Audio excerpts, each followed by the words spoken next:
मौत की सजा देने से पहले अपराधी की हर इच्छा अच्छे से पूरी कर देनी चाहिए।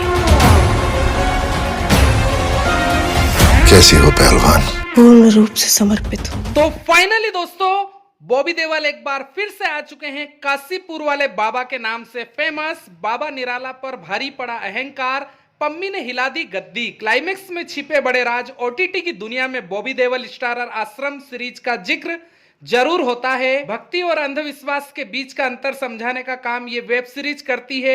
ऑडियंस ने इसके तीनों सीजन को पसंद किया और अब इसके तीसरे सीजन का पार्ट 2 भी रिलीज हो चुका है। आइए जानते हैं कि इस बार बाबा निराला के किरदार ने क्या खास किया है। अंधभक्ति के जाल में लोगों को फंसाकर पाखंडी बाबा निराला यानी कि बॉबी देओल आलीशान जीवन जीने का आदी हो जाता है। जब पम्मी पहलवान आदिति पोहनकर बाबा के खिलाफ बलात्कार का आरोप लगाकर कानूनी जंग लड़ने की कोशिश करती है तो बाबा की ताकत के सामने वह खुद ही जेल पहुंच जाती है।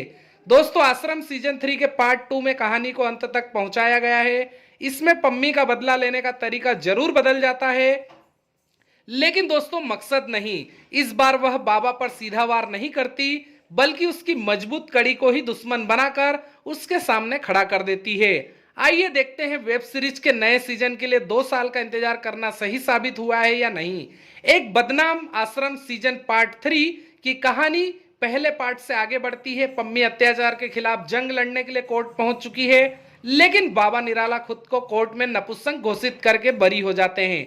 वहीं पम्मू को झूठे आरोपों के लिए गिरफ्तार कर लिया जाता है। दोस्तों पम्मी समझ चुकी होती है कि जेल से बाहर निकलने का एक ही तरीका है और जब बाबा निराला मिलने आते हैं तो उन्हें अपने जाल में फंसाने में कामयाब हो जाती है। बाबा निराला एक बार फिर पम्मी को आश्रम ले आता है, लेकिन भोपा स्वामी ने सख्त निर्देश दिए कि वो बिल्कुल भी बाबा के आसपास नजर नहीं आएगी। भोपा ने तो बाबा को चेतावनी भी दी कि ये लड़की भस्मासुर है जो अपनी आग में पूरे आश्रम को भस्म कर देगी। पम्मी ने पाखंडी बाबा को हराने के लिए उसके करीबी दोस्त भोपा स्वामी को अपने जाल में फंसा लिया। दोनों के बीच की नजदीकियां लगातार बढ़ती गई। कहानी में दोस्तों बड़ा ट्विस्ट आया जब बाबा निराला ने खुद दोनों को गलत अवस्था में रंगे हाथों पकड़ लिया। इसके बाद भोपा के शुद्धिकरण का आदेश दिया जाता है। शायद बाबा निराला की यही सबसे बड़ी गलती साबित हुई जिससे उनका अंत करीब आ गया।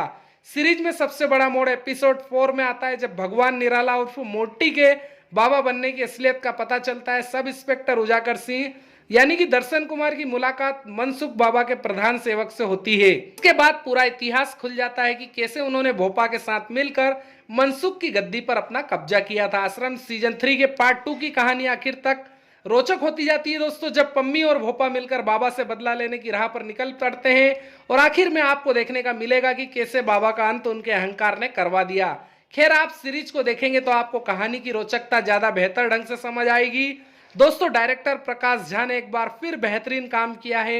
इस बार सीरीज को 5 एपिसोड में रिलीज किया है जो ड्रामा, सस्पेंस और ट्विस्ट से भरपूर है। खैर पहले या दूसरे एपिसोड में भोपा और पम्मी के कुछ सीन्स को बेवजह खींचा भी गया है।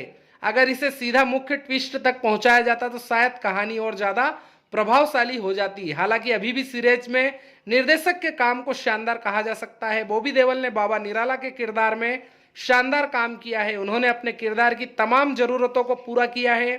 अदिति पोहनकर ने पम्मी के किरदार में इस बार धमाल मचा दिया है। आश्रम का यह पार्ट पूरी तरह से उनके बदले की आग पर आधारित है। दोस्तों चंदन रॉय सान्याल उर्फ भोपा स्वामी का किरदार भी इस बार और ज्यादा निखर कर आया है। इसके अलावा दर्शन कुमार ने सब इंस्पेक्टर उजागर सिंह की भूमिका को बेहतरीन ढंग से अदा किया है। आश्रम के बाबा को सजा दिलवाने की प्रक्रिया में उनका बड़ा योगदान रहा है।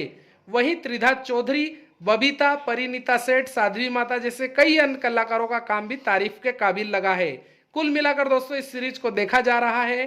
हमारी तरफ से इसे 3 स्टार दिए जा रहे हैं। आप इसका लुत्फ OTT platform Amazon prime video पर या एमएक्स प्लेयर पर भी जाकर देख सकते हैं। वैसे आपको बाबा निराला की आश्रम 3 यानी कि बॉबी देओल की आश्रम 3 कैसी लगी हमें कमेंट बॉक्स में कमेंट करके जरूर बताएं। धन्यवाद। जय श्री कृष्णा दोस्तों।